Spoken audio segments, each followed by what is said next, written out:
पार्थिव शिवलिंग का निर्माण सावन के महीने में अगर आप शिवलिंग बनाते हैं, सोमवार को शिवलिंग बनाते हैं, तो नियम ध्यान रखिएगा महाराज, लिंग पुराण से है ये, इसका नियम ध्यान रखिए। क्या करना है? मिट्टी को लाना है, जल का छींटा देना, छींटा जरूर देना, घर में लेकर आए और जल का छींटा होना जरूर है। 2 दिन तक 3 दिन तक मिट्टी रखी हुई है और उसके बाद अगर आपने पानी का छींटा नहीं दिया है और आपने डायरेक्ट मिट्टी को गला दिया और उसके बाद बनाया, तो उसका कोई प्रमाण नहीं। जल का छींटा अवश्य, फिर उसको रख दें। 15 दिन बाद बनाओ, 4 दिन बाद बनाओ, 3 दिन बाद बनाओ, 2 दिन बाद बनाओ। शिवलिंग जब बनाओ तब उस मिट्टी को, जो कलश आपने रसोई घर में रखा है चावल का दाना रखकर प्लेट के ऊपर, अर्थात उस कलश का जल उस मिट्टी में थोड़ा सा डालिए। क्यों डाला जाता है उसका भी भाव वर्णन किया है। अब भविष्य पुराण, स्कंद पुराण और अग्नि पुराण, इन तीनों से ले लिया गया।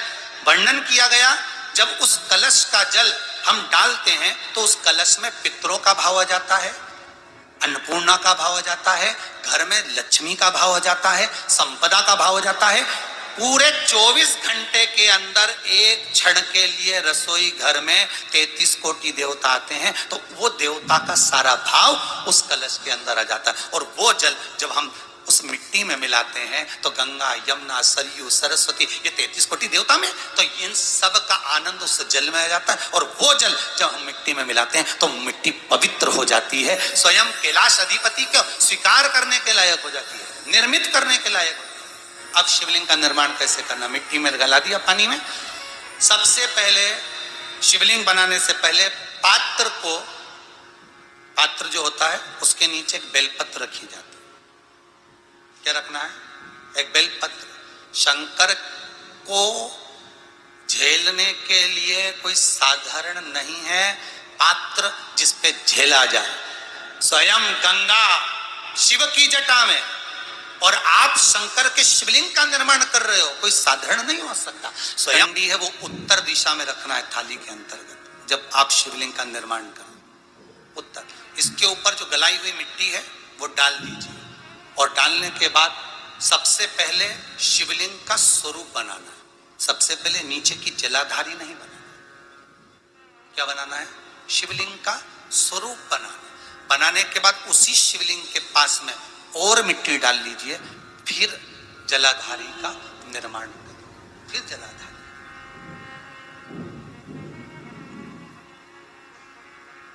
शिवलिंग, जलाधारी निर्मित हो गई। शंकर जी का संपूर्ण परिवार शिवलिंग में रहता है, आपको पहले भी कहा। भगवान भूत अधिपति भूतेश्वर भगवान शिव का संपूर्ण परिवार शिवलिंग में, पहले भी कथा में कहा, आज फिर आपको वर्णन कर देते हैं। जैसे ये जलाधारी है गोल, ये चरण है, ये शिवलिंग है। ये जो गोल भाग है जहां पर भगवान शंकर का शिवलिंग रखा है, ये पार्वती जी का हस्त कमल है। जहां से पानी नीचे गिर रहा है, इसके राइट भाग में श्री गणेश जी का स्थान, लेफ्ट भाग में श्री कार्तिकेय जी का स्थान। बीच में जो एक मोटी सी लाइन होती है जलाधारी में, वो पार्वती जी के सुंदर पुत्री अशोक सुंदरी का स्थान।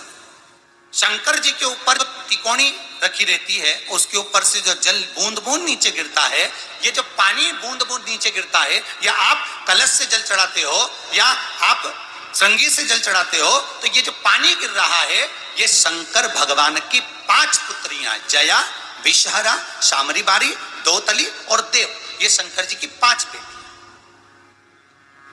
5 पुत्री। कार्तिकेय भी है, गणेश भी है, अशोक सुंदरी भी है, शंकर जी की 5 बेटियां भी हैं, शंकर भी है और पार्वती भी। अर्थात शिव जी के परिवार में आपको गणेश जी की पूजन अलग करने जाने की जरूरत नहीं पड़ेगी, शंकर के परिवार में पार्वती जी की पूजन अलग करने जाने की जरूरत नहीं पड़ेगी, कार्तिकेय की पूजन अलग जाकर करने की जरूरत नहीं है। शंकर का परिवार शंकर के शिवलिंग के साथ में उस जलाधारी में संपूर्ण परिवार शंकर का विराजमान है, संपूर्ण परिवार, कुछ भी नहीं, संपूर्ण, और पूरा परिवार है महाराज। फिर वही बात आई, ध्यान दीजिएगा, जिस व्यक्ति को नींद ना आवे, रात्रि को सोते समय टेबलेट खाने की जरूरत नहीं, शंकर भगवान की 5 पुत्रियों का नाम लीजिए। जया, हाथ में जल लो, पलंग पर बैठो, जल हाथ में लिया, जया आचमन कर लो। विषहरा आचमन कर लो। शामली बारी आचमन कर लो, दौतली आचमन कर लो, और देव आचमन कर लो। ये शंकर की जो 5 पुत्रियां हैं, ये ऐसी पुत्रियां हैं जो निंद्रा देवी को लेकर आती हैं और हमें विश्राम का आनंद सुख प्रदान करती हैं, हमारे नयनों पर विराजमान रहती।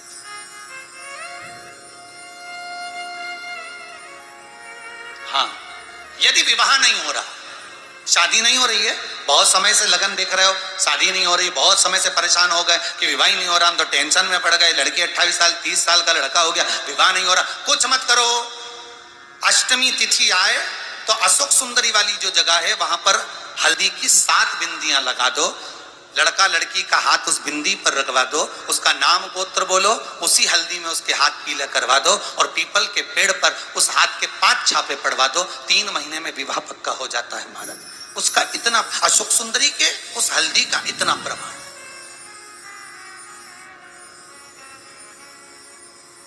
3 माह के अंतर्गत विवाह नक्की होगा, इतना इतना प्रमाण है महाराज। भगवान शिव की आराधना का कोई साधारण फल है महाराज।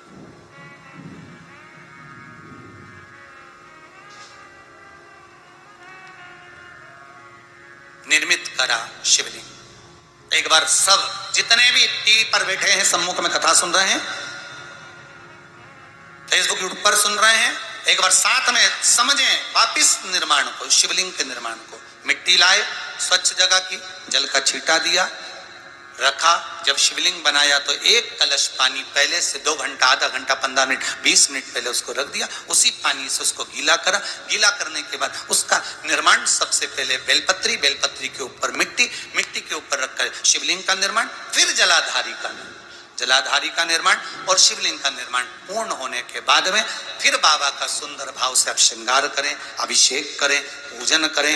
और एक बात याद रखना, पार्थिव शिवलिंग का अगर निर्माण करा है तो आपको वो पार्थिव शिवलिंग को रात्रि होने से पहले विसर्जन होना जरूरी है। हाँ, अगर कोई भी शिवरात्रि का दिन है तो फिर आप पूरी रात रख सकते हो, हरतालिका तीज का दिन है पूरी रात रख सकते हो, बड़ी तीज है, छोटी तीज है, आप शिवलिंग बनाए हो तो आप पूरी रात रख सकते हो, विशेष कोई उत्सव है, श्रावण का महीना है, पूरी रात रख सकते हो। पर बाकी के समय अगर आप शिवलिंग का निर्माण करें तो उसको सूर्यास्त होने के पहले आप उसको नदी में, जल में, जलाशय में विसर्जन करें। बहुत ध्यान दीजिएगा, विसर्जन करते समय जब आप विसर्जन करें, पानी में अपने पात्र को, शिवलिंग को जब छोड़ें, उस समय पर ध्यान दीजिएगा कि शिवलिंग की जो जल की धार है, जिसका उत्तर की ओर जो जल की धार होती है, विसर्जन करते समय वो जल की धार अर्थात वो उत्तर का भाग हमारी ओर होना चाहिए और थाली इस तरह से पकड़ें कि वो भाग हमको जब डालें तो वो भाग हमको दिखे, थोड़ा सा नजर आए पानी में डालते समय। और जब वो थोड़ा भाग दिखता रहे, और जिसलिए आपने शिवलिंग बनाया, जिस कामना से आपने शिवलिंग बनाया है, वो कामना उस भाग को पानी में देखते देखते बोल दीजिए, वो कामना पूर्ण हो जाती है। इसको कहते हैं पार्थिव शिवलिंग का निर्माण करना और उसकी आराधना करना।